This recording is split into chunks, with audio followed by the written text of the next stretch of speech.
Tanzania bado atamkuta Jakaya Mrisho Kikwete, atamkaribisha, ataongea mambo, ataondoka. Sasa tukiruhusu dola ifanye transaction Tanzania, manake ni kwamba kuna mapinduzi ya kifedha yanafanyika. Ni kama shilingi yetu ya Tanzania inapinduliwa, yani haina thamani tena, kwa hiyo inawekwa pembeni alafu inakuja pesa ambayo ina thamani. Mimi nafikiri ni ukoloni. Tulitawaliwa sometimes back kiuchumi, kisiasa na kijamii. Leo hii tunatawaliwa kifedha, yani kwamba fedha yetu sisi imepiga magoti chini, alafu inakuja pesa yenye nguvu kubwa inataka kuitawala. Kwa mimi nafikiri tusizunguke sana. Yani nchi kama nchi ina serikali, na kama ina serikali maana yake ina viongozi ambao wana mamlaka ya kusema this is yes na this is no. Kwa hiyo there is no need ya kufanya discussions kubwa mpaka tuingie barabarani tufanye fujo.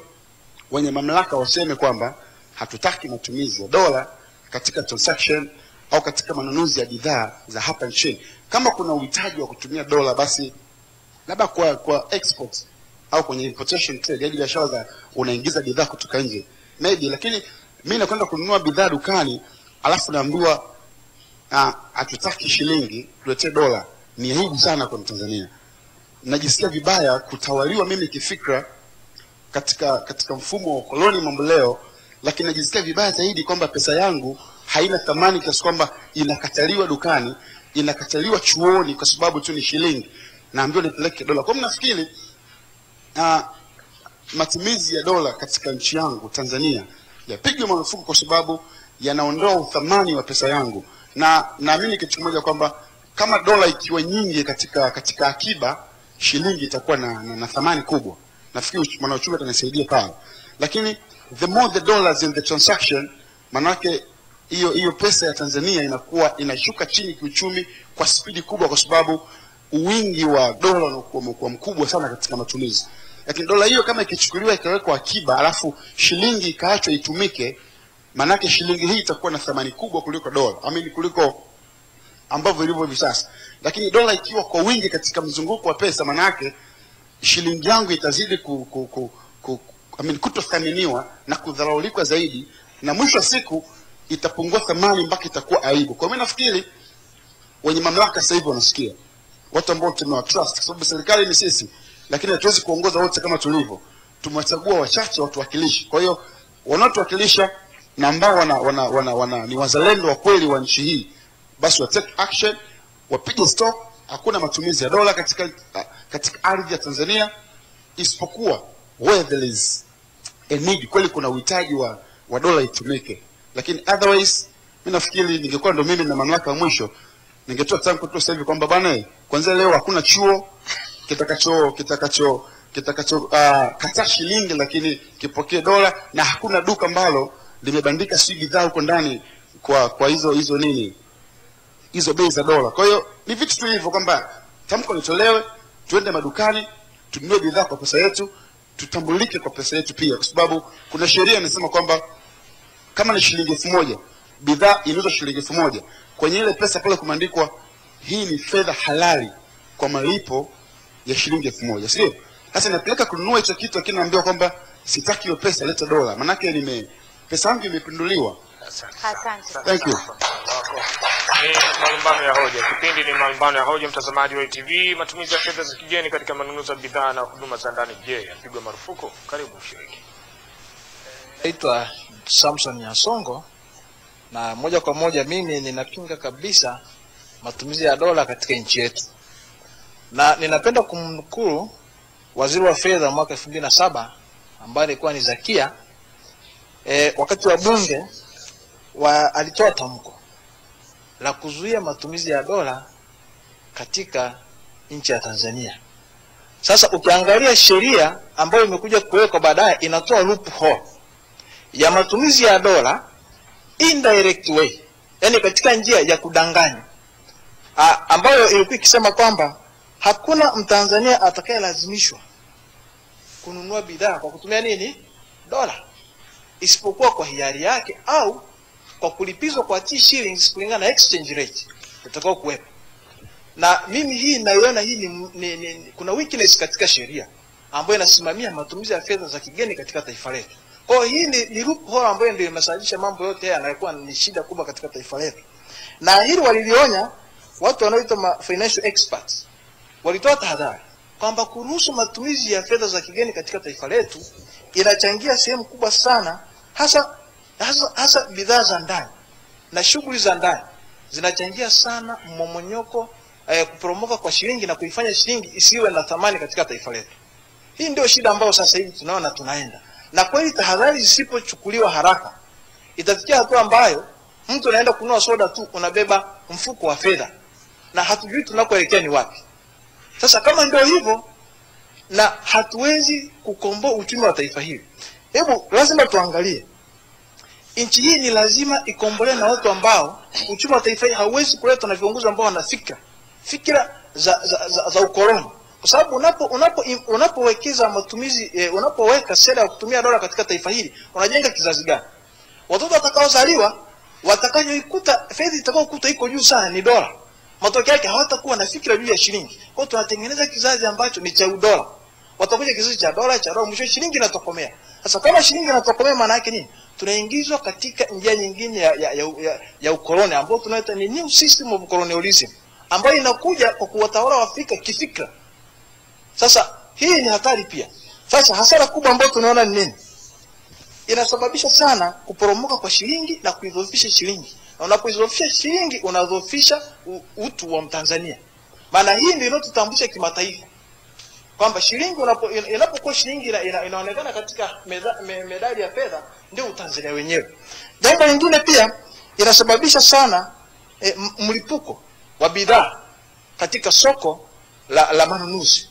Jambo hili limekuwa ni shida kubwa sana, na ndio maana mtu anapoenda kununua dola, anapoenda kununua bidhaa in terms of dollar nje na akarudisha akaja kuuza nchini Tanzania, ili asiingie hasara, anataka auze bidhaa kulingana na exchange rate. Leo utaona chumvi inauzwa shilingi 500.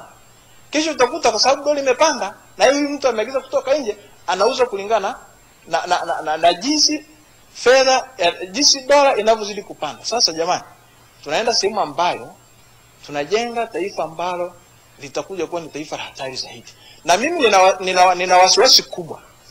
Mbinu hizi zinawanufaisha watu wachache tu katika taifa hili. Kwa sababu kuna watu ambao wanatumia dola katika taifa hili na hao ndio wananufaika, lakini wale wa kipato cha chini sana wanaendelea kusikia pinch. Sasa kama wewe leo unalazimishwa kulipa dola, kwa sababu unapolazimisha elimu mtu alipe dola in terms of shillings kulingana na exchange rate, maana yake nini?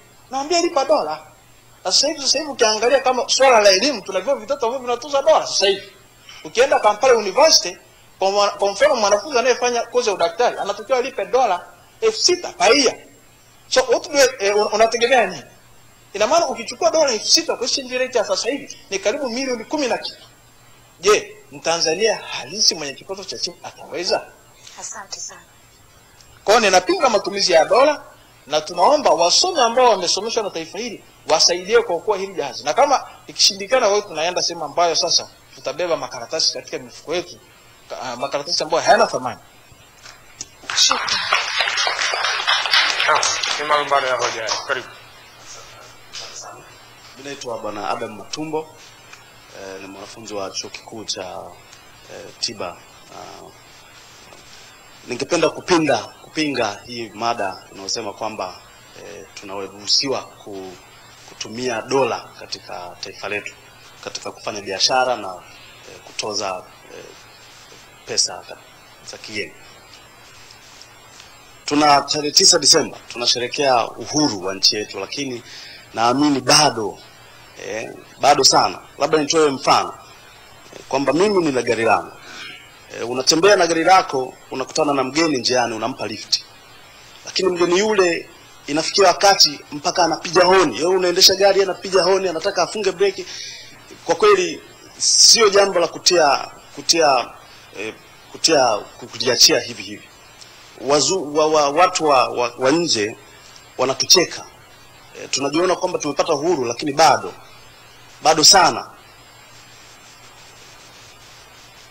Kama mtu anaweza, ukienda kwao unanunua bidhaa kwa dola, mfano tukitumia dola ya Kimarekani, anafika kule unanunua kwa dola, unafika nchini kwako bado unaenda kununua bidhaa nyingine kwa kutumia dola. Yani ananunua anachukua vitu vyako alafu bado anaenda anachukua tena hela zake. Kwa hiyo unapata yani ni matatizo makubwa sana katika nchi yetu. Mfano mwingine labda niotoe, una biashara yangu. Mimi nimefanya biashara dola 1000 nimemaliza. Mtu ananiambia nikamlipe kwa dola. Nifanya biashara kwa kawaida, ananiambia nimlipe kwa dola. Nafunga mahesabu yangu pale nikamlipe dola 1000 saa 5. Inafika saa 7 nimetoka nimeenda mjini kwenda kuzitafuta hizi dola. Nikifika pale naambiwa dola imeshabadilika sasa, sio tena ni shilingi milioni 1, sio tena shilingi milioni 1,700,000 ila ni milioni 1,800,000. Hii inatuletea madhara makubwa sana hata kama ni mfanya biashara wa kawaida tu. Asante sana. Shukrani sana kwa mchango wako. Karibu. Mushi natokea katika chuo cha sayansi ya tiba na teknolojia IMTU. Mimi ni mmoja wapo mwathirika na hii mada ya leo, kwa sababu niko kwenye mgomo wa mwezi wa 3 sasa. Nimegoma kwenda ili nisilipe kwa dola, na ningetamani Watanzania wote wakagomea mpaka hapo ambapo kitaeleweka. Sasa mimi naunga mkono hoja kwamba utozwaji wa huduma pamoja na vitu vingine kwa fedha za kigeni upigwe marufuku. Nasema ni tena tumechelewa, ni vizuri tungeupiga marufuku mara moja, na ningekuwa na uwezo huo ningesimama tu hata juu ya mlima Kilimanjaro nikasema jamani, kuanzia kesho piga marufuku. Kwa nini nasema ipigwe marufuku? Kwanza kiuchumi ni kwamba soko letu la ndani linakufa. Ukisoma theory mbalimbali wanakuambia kabisa kwamba bidhaa ambayo inatumika ndani ya nchi watu watakosa imani nazo, kwa sababu ile exchange rate kutoka mimi mtu anatoa mahindi labda ni wala huko anakuja ananiuzia mimi, ninaponunua kwa kutumia ile shilingi yangu, ile biashara inakuwa inaimarika zaidi. Lakini uwezo ukatoa kinyago huko ukaja ukaniuzia kwa dola, kwa sababu hiyo biashara tayari sio ya kwangu tena. Kwa hiyo soko la ndani linakufa. Una encourage import zaidi, kwa sababu wale watu ambao wanatumia dola walioko nje wakiona kabisa kwamba Tanzania nikienda nauza bidhaa yangu kwa dola, basi wanaziporomosha tu bidhaa zao, wanatafuta njia ya kuziporomosha zile bidhaa zao. Kwa hiyo soko la ndani linakufa na uchumi unashuka. Na pia thamani yetu ya fedha yetu inashuka chini, kwa sababu hakuna mtu atakayetaka shilingi wakati dola ndio. Kwanza sasa hivi hata viongozi wanaona fahari kuwa na dola. Mtu akiwa na dola, hata kama anatoa pochi yake akiwa na dola nyingi, anatamani afungue ili uzione. Na hata wale wanaofanya biashara ya changudoa, unaweza ukaenda kumpa samani, ukampa 10,000 yake akaiona hii hela ni ndogo, lakini mzungu akitoa dola 1 kwa sababu ajui anaona yes hii ndio pesa. Kwa hiyo utu wa mtu umeuzwa. Sasa utu wetu unauzwa kwa sababu tu ya kuangalia fedha za kigeni. Alafu vile vile unakuta mtu hata amevaa saa, unamuuliza hiyo saa bei gani, ili yani ya kuonyesha kwamba ina thamani, kwambia hiyo dola 100. Unaona? Sasa huo tumepoteza utu wetu, kwa sababu wewe unakisifia kitu ambacho hakikusaidii. Haya matatizo yote ambayo yanatokea mpaka sasa hivi, kwa mfano mimi nimeshindwa, mimi ni daktari na niko mwaka wa 4 nasomea tiba ya upasuaji na nini.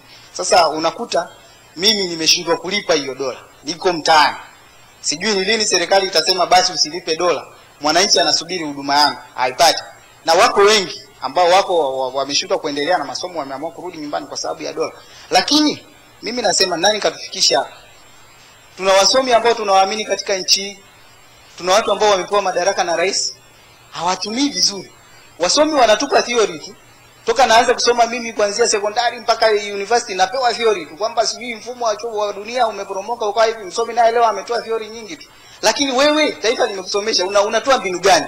Unaandika theory zipi kwa serikali yako kuhakikisha kwamba yenyewe inaondokana na mfumo wa kutumia zile dola, watumie hela yao ili kuimarisha uchumi wao? Kwa hiyo hawa watu wanakosa uzalendo. Mimi nasema wazi kabisa kwamba watu wanakosa uzalendo, ndio maana tumefika hapa. Na kingine cha kujiuliza, hayo maduka ya fedha za kigeni ni akina nani? Kwa sababu mimi najua exchange rate ya pound sasa hivi ni karibu 3,000. Kwa nini isiwe juu? Dola ni 1,800. Kwa hiyo kuna agenda fulani, kuna watu ambao wanaendesha hizi biashara. Na wao wanaziendesha hizi biashara zinawanufaisha wao. Jamii iliyo kubwa 90% ya Watanzania inateseka kwa sababu ya watu fulani ambao wenyewe wanataka tu kuwa na dola, wameuza utu wao. Maana sasa hivi tuko kwenye ukoloni. Asiyejua kama sasa hivi tumetawaliwa, huyo ni mjinga. Yaani sasa hivi mimi naona tuko kwenye ukoloni. Tumetawaliwa kwa sababu hapa tunaongozwa kwa fedha ya kigeni. Kwa hiyo mimi nasema hivi, madhara yake ni makubwa. Nini natoa ushauri kwa vijana. Vijana ni kwamba tusiamini tena wasomi wetu kwa kiasi hicho, kwa sababu tumekuwa na maprofesa, tumekuwa na madokta, ma PhD, lakini stili kwamba mambo yanakwenda horrible. Kwa nini hatuna sababu ya kuamini? Tukae huko ndani, tutoe hoja, tutoe mifumo ambayo itaongoza nchi yetu bila kuangalia watu wengine wanaongoza vipi. Kwa hiyo tutafika. Asante sana kwa mchango wako. Sana labda leo nijaribu kuangalia hili. Tujaribu kuangalia hili pia. Tunapozungumzia wasomi, wataalamu, ni kweli kwamba hawafanyi kazi yao? Ni kweli kwamba hawashauri nini ambacho kinatakiwa kufanywa? Na hilo nalo tuliangalie pia kwamba hawatoi ushauri huo. Wapo wamesoma na hawatoi ushauri huo kwa serikali, ama ni serikali ambayo inashauriwa na haitaki kutekeleza kile ambacho inashauriwa? Ni maeneo tu pia ambayo mengine tunapaswa kuyaangalia ili kwenda sawa kwenye hili. Karibu. Kwa kusema sisi ni Watanzania. Dola, mimi ni Christopher Ndendekisi. Na hoja ni nzuri sana ndio maana nimekimbilia kwa kwanza. Sisi ni Watanzania, tunatumia shilingi ya Kitanzania. Sasa mimi kwa mfano nimetokea Mbeya. Mwezi wa kwanza naambiwa ada ni dola 200. Hiyo nikibadilisha pengine inakuwa ni kama 300,000. Sasa mwezi wa 7 tena naambiwa dola 200 ile inakuwa 350,000.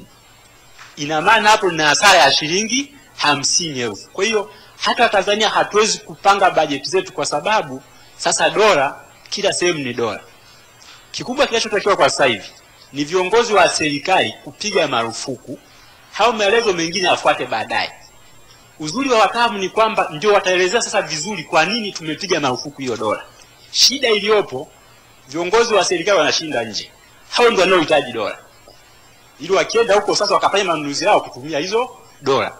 Mimi ningesema sehemu zote dola ipigwe stop isipokuwa kwa yale mambo ya muhimu. Ikiwezekana bio details baki pale tu pale airport basi. Mtu anapoenda nje ndio apate zile dola. Lakini huku ndani hatuzihitaji sisi dola. Na hayo mambo ya kwenda nje ni vile vitu ambavyo tunaamini kweli vipatikane nje, hapa ndani havipo. Sisi hatuzalishi. Nyembe zinatoka China. Kama uombe shilingi 100 umetoka China, ina maana uko China basi uombe ni shilingi 10. Sasa tunasema haya mambo yote nini? Okay, niseme labda niwe muwazi kabisa. Waziri wa fedha yupo. Ana washauri wengi. Hapa kuna wataalamu wameeleza vizuri sana hapa, lakini serikali iko wapi? Unasoma ndani ulipe dola, ukienda nje sasa huko tena unalipa dola. Na shida kama tulivyozungumza hapa wengi, shida pesa hii haina thamani. Mimi sio muda mrefu nimepita Kenya pale. Nilikuwa na hela kidogo za Tanzania. Nimekwenda kwenye duka la kubadilishia fedha, miongoni mwa fedha ambazo zimeandikwa pale hamna shilingi ya Kitanzania hapa Kenya. Haijaandikwa kwamba shilingi ya Tanzania ni kama shilingi ngapi za Kenya. Hiyo ni kwamba sisi pesa yetu haina thamani. Kwa nini hatuzalishi? Tuzalishe vitu, tuuze nje ili dola ipatikane sasa kwa wale manunuzi muhimu ambayo yanapatikana nje. Okay, nishi hapo kwa sasa. Asante sana kwa mchango wako. Ni malumbano ya hoja. Tunaendelea kulumbana kwa hoja. Karibu. Mimi naitwa Baraka Marigesi, ni mjasiriamali. Kwa kweli mimi ninaenda moja kwa moja kwenye hii hoja kwa kupinga. Na napinga kwa sababu nini? Tumeona wana uchumi wetu umekuwa inawezekana wanatoa ushauri. Lakini tatizo naweza kusema kwamba huenda ni serikali yetu ilivyo. Na naweza kusema tu kwa sababu imefikia mahali fulani tukaona kwamba labda serikali yetu inashindwa kutoa maamuzi magumu. Na au kuna kiongozi ambaye yuko serikalini kwa hali moja au nyingine amekuwa kibenefit na zile dola zinazotolewa. Kwa mfano ukijaribu kuangalia taasisi mbalimbali, kwa mfano tuseme tu mashirika kama tuangalie TANROADS. Unapokwenda kwenye mizani, labda Tanzania unasafiri kwenye gari, bahati mbaya au nzuri, au mzigo umekuwa labda zile gari zimebeba mzigo mzito. Pale watu wa TANROADS wanatoza kwa dola, fine kwa dola. Ina maana kwamba kuna kitu fulani ambacho kimejengeka kule, aidha miongozo ile ambayo ipo katika serikali ndio inasababisha hata hao watu wanakuwa nguvu. Mimi nilikuwa nikienda last time nilikwenda Kenya kule. Nilipofika kule, unapompelekea mtu dola bala anakataa, anataka uchange hela yake kwa Kenya shillings. Na kweli wanakuwa very strict. Noti zao yeye kuangalia kwamba at least noti kubwa pale shilingi labda 1000. Lakini Tanzania kuna shilingi 10,000. Ina maana huko ndako kwenda mambo utatengeneza noti ya shilingi labda 100,000 au 200,000. Kitu ambacho kitatufanya sisi tupate shida. Leo asubuhi nilikuwa najaribu kuangalia nchi zingine kule. Thamani yao kwa mfano Egypt unakutana kwa dola moja shilingi 9. shilingi 8, South Africa shilingi 8 kwa dola. Lakini miaka ya nyuma wakati mimi nasoma shule 87 dola moja ilikuwa shilingi 46. Mwaka 95 dola moja ilikuwa shilingi 560. Hebu jaribu kuangalia mara 10 zaidi katika muda mfupi sana. Leo 1826 asubuhi tunaangalia exchange rate. Sasa shida iko wapi? Huenda ni kukosa uzalendo ambao tumekuwa nao wa Tanzania sisi.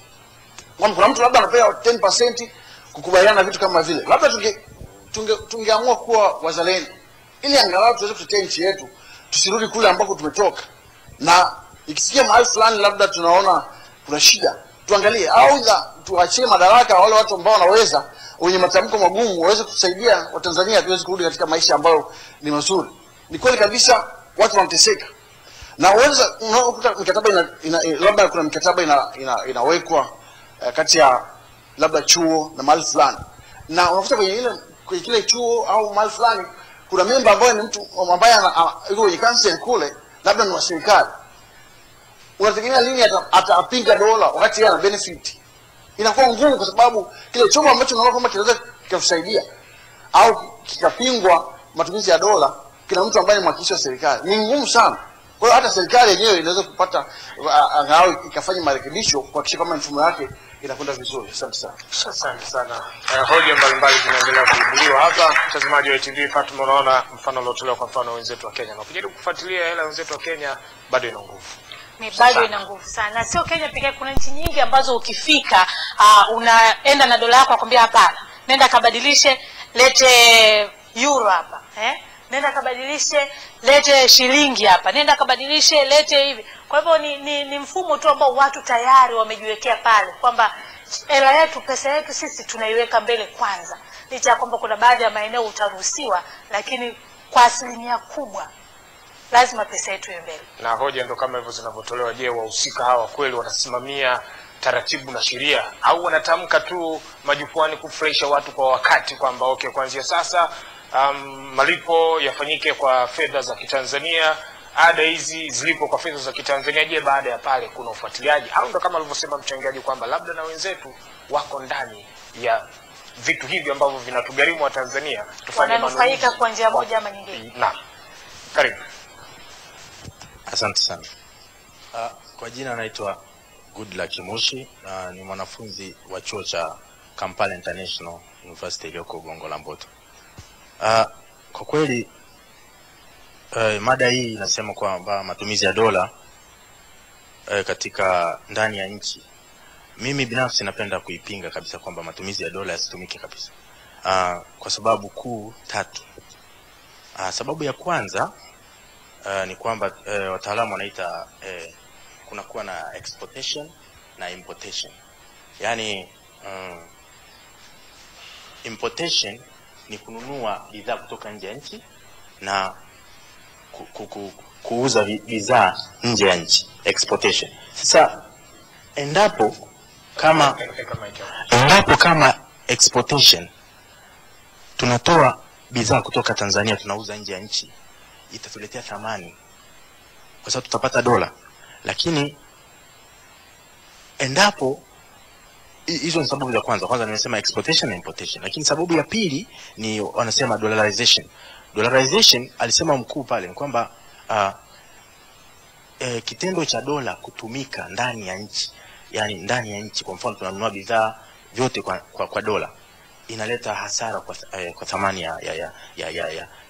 ya Tanzania shillings, kwa hela ya Tanzania, kwa sababu zifuatazo kwamba ile dola itakuwa na demand kubwa, itakuwa na thamani kubwa ya hela yetu ya Tanzania itakuwa haina thamani yote. Kwa hiyo kutokana na hilo dola itashuka. Kwa mfano mzuri nikiangalia chuoni kwangu Kampala International University, sisi tunalipa kwa dola. Mwaka wa kwanza dola ilikuwa dola 700. Tukarudi dola imepanda. Kwa kila tunapokuja semester, trimester, mwaka wa pili wa tatu dola inapanda.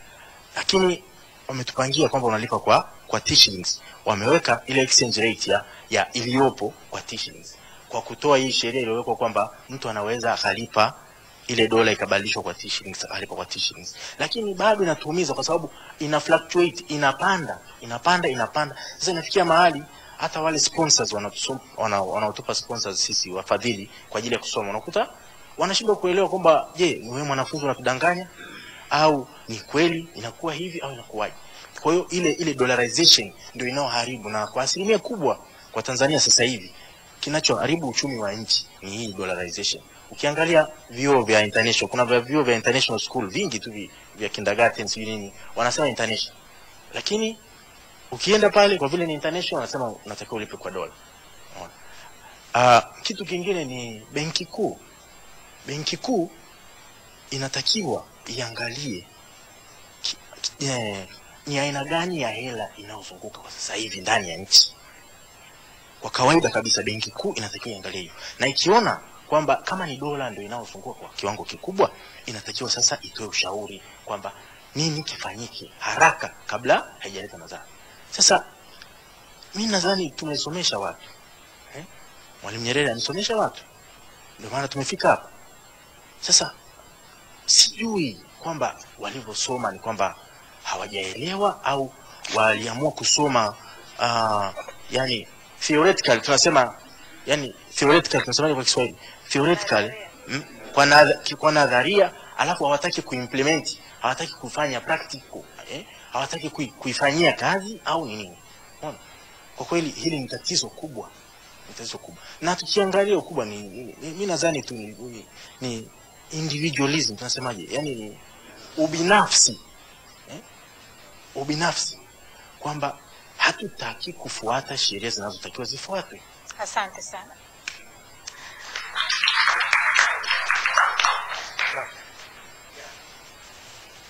Naitwa Heri Buberwa, ni mdau wa masuala ya kodi na uchumi.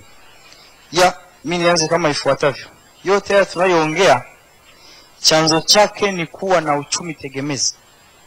Yaani kwamba katika uchumi wetu hata bajeti yetu inakuwa haijitoshelezi.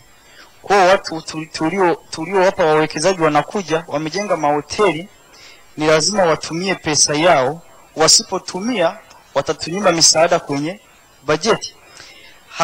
Mpaka usawa huu hatuna sera ya uchumi, yani haipo. Ukisoma kwenye katiba sasa jamaa na kujitegemea. Ukienda kutukwambia ni kuleta wawekezaji.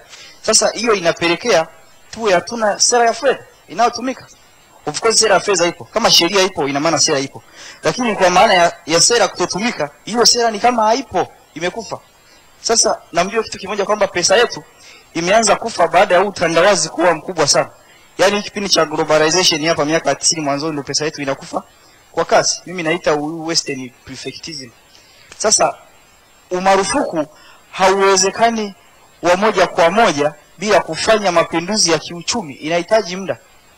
Kumbuka tunaagiza bidhaa nje tujitoshelezi, simenti, sukari, vinywaji. Lazima tutumie pesa yao kuagiza kwa sababu ya not productive.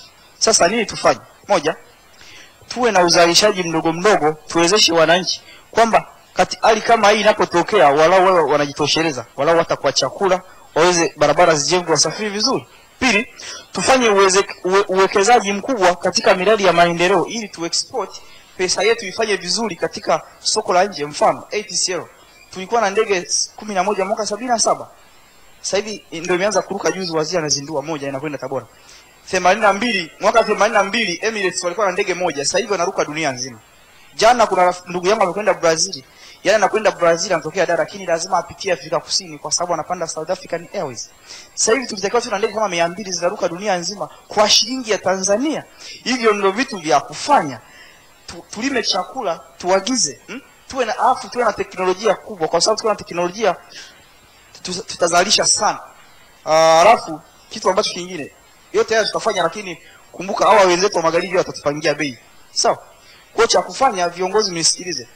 Tunatakiwa kuwa na strong regional economic integration, East Africa na bara la Afrika kwa ujumla. Ili inapotokea Asia, na ndio hata Ulaya wameungana sasa hivi kidogo wanafanya vizuri, japo hawajaweza kuifikia US. Mwisho namalizia na swali kama kawaida. Hivi wa Tanzania mnaoniangalia sasa hivi usiku huu wa Alhamisi, miaka 50 ya uhuru na matumizi ya dola katika kuimarisha uchumi wetu, kuna uhusiano na kauli mbiu ambayo ni tumedhubutu, tumeweza na tunasonga mbele? Nashukuru. Asante sana. kabla sijarejea meza kuu kwa Dr. Ngowi, tumpe nafasi ya upendeleo mwanadada hapa. Vivian Alfredi, natokea katika chuo kikuu cha tiba na sayansi IMTU. Mimi naona yani kama kweli tumechelewa kusema hili swala lipigwe marufuku. Nasema dola ipigwe marufuku katika nchi yetu. Kwa nini? Kwa sababu hii dola imekuwa ikituumiza sana. Mimi ni mwathirika mkubwa sana katika hili swala la dola. Sasa nina mwezi wa 3 siko chuoni kwa ajili ya dola. Inapanda kila siku kunakokucha. Leo nimeanza chuo naambiwa lipa dola 14,500 katika exchange rate ya 1,300. Sijamaliza chuo leo naambiwa lipa dola 14,500 katika exchange rate ya 1,800 ambayo ni 1,700 sijui. Ambao sasa hivi natakiwa nilipe 7,500,000 kwa Mtanzania wa kawaida. Na bado sisi hao tunalia, hatuna madaktari, hatuna wauguzi, hatuna wataalamu. Kumbe tuna wataalamu ambao ni wanauchumi, tuna wataalamu ambao ni wanasheria, ndio hawa wanaosaini mikataba ya dola, ndio hawa wanaoenda kuielekeza serikali. Mimi nasema viongozi wetu wa nchi yetu ya Tanzania, wale ambao tayari si wazalendo, kwa kweli warudi nyuma, waangalie, wawe wazalendo, wasitudidimize Watanzania. Kuna Watanzania ambao wanatoka, yani hapa tusiongelee kuangalia walioko hapa Dar es Salaam. Kuna watu wanatoka vijijini, anakuja kuleta mtoto wake asome. Je, hii haki elimu ataipata? Hii elimu ataipata huyu Mtanzania, mtoto wa mkulima aliyoko kijijini kwa kutumia hii dola? Mtoto wa mkulima anayetegemea mazao, alime mahindi yake, mahindi yenyewe hayatoki hata nje ya nchi, yako yanazunguka humu. Je, huyu mtoto wa Kitanzania atasoma kwa hii dola? Kama hata chekechea mtoto anaenda kwa dola, arudi huyu anayesoma leo kwa dola, huyu wa St. Kayumba, unategemea ataingia chuo kikuu asome kwa hii dola?